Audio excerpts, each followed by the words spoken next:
Hey, it's Mark with an update for our subscribers to my newsletter. Crypto is easy. If you are not subscribed, click the link in the description below, head on over, and if you like what you see, please go ahead and subscribe. And you can also subscribe to this YouTube channel. I don't post a lot, but when I do, you'll be the first to get it. So people have asked a few times about my mindset and my mentality right now, and with Bitcoin's price dropping. And the thing about it is the actual volatility, the drop in Bitcoin's price and the altcoins is really not remarkable. It's very normal. It's normal volatility. The difference is from what we've been doing over the past few months we have these drops after we hit a new all-time high. This time we had this drop after hitting what they might call a lower high. If you're a trader, a lower high. So we went up to 65,000 in April, and then we came down and we went back up, but it was lower. I think we topped out at 59,000, 58 or 59,000. And now we're going lower again. And that is a different, so mentally, that's a different experience than going to a peak and then it comes down a little bit. And then next thing you know, you're off to the races.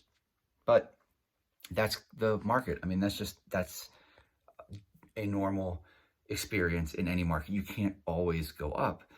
For me, the past few months, even though it seems like it was going up and up and up, it was really sideways when you actually look at the chart. And I mentioned this a little bit. I've mentioned this in a few updates.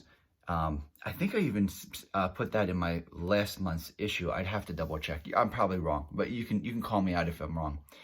But one of the things is when you actually look at the movements of prices, each of those higher highs since February, starting back in February over the past 3 months, they're like barely higher. It's like 5% higher than the previous high, which is not really remarkable in this market with an asset as volatile as Bitcoin. And the altcoins running, the altcoins going crazy. Well, I mean, that's a signal that we've come through just one of these natural flows in the way money circulates around the crypto markets. And we've seen this time and time and time again for at least 5 years, repeated again and again, the same pattern of you have Bitcoin runs, then money starts to go into the altcoins, that they start shooting off. Bitcoin goes sideways or starts to come back down. The alts keep running. And then Bitcoin, the gravity of Bitcoin just kind of sucks the altcoins back down. And then you have this period of time where you sort of, you restart the cycle, and then it happens again. This can happen, happens once or twice a year. Bear market, bull market, it's the same cycle. It happens once or twice a year on average. Maybe 3 times. I think we went through 3 of those things in 2017.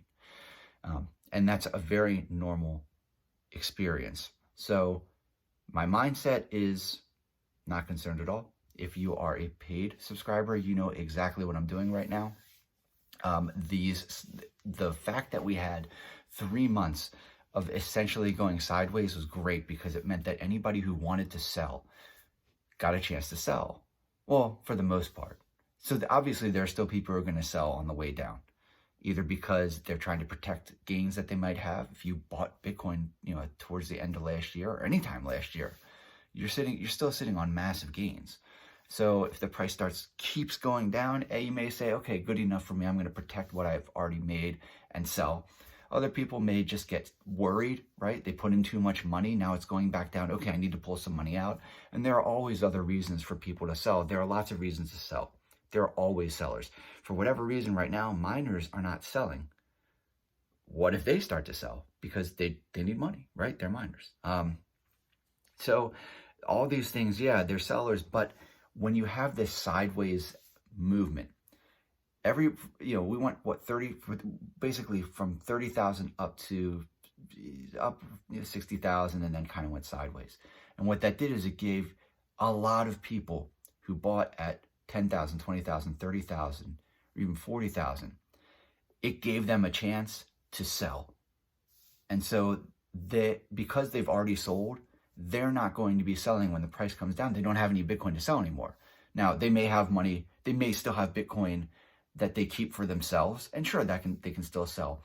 But whatever they've already sold, that is Bitcoins that won't be sold again by them.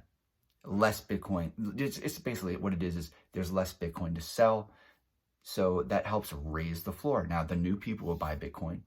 They may want to sell, but generally speaking, the general psychology, and we've seen this for years and years and years, with Bitcoin, and even more generally, and just the mentality, the psychology of how people invest, including myself and you, it's very natural. You put money in, when that investment starts to go sour or goes down, there's a tendency among people to hope and pray and wait for it to come back, rather than to act decisively to cut their losses. Now, it doesn't always work that way, but that's a general tendency. And so going sideways, where you have lots of people who would want to sell at 30,000 or 40,000, 50,000, get to sell.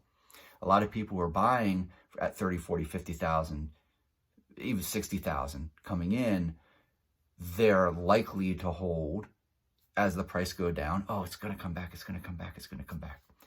Very, very natural thing. And in this case, they'll be right. And so what happens is the amount of sellers shrinks.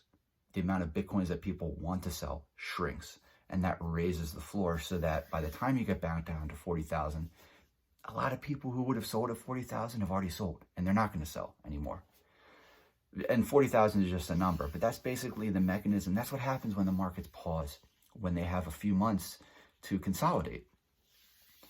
So I'm looking forward to whatever comes next. This is whatever's going on right now, wherever the price ends for Bitcoin or altcoins, whether this is it, drop down to, I think, 43,000 at the low, or 46,000 at the low for Bitcoin. Some of them drop, 40, 50%.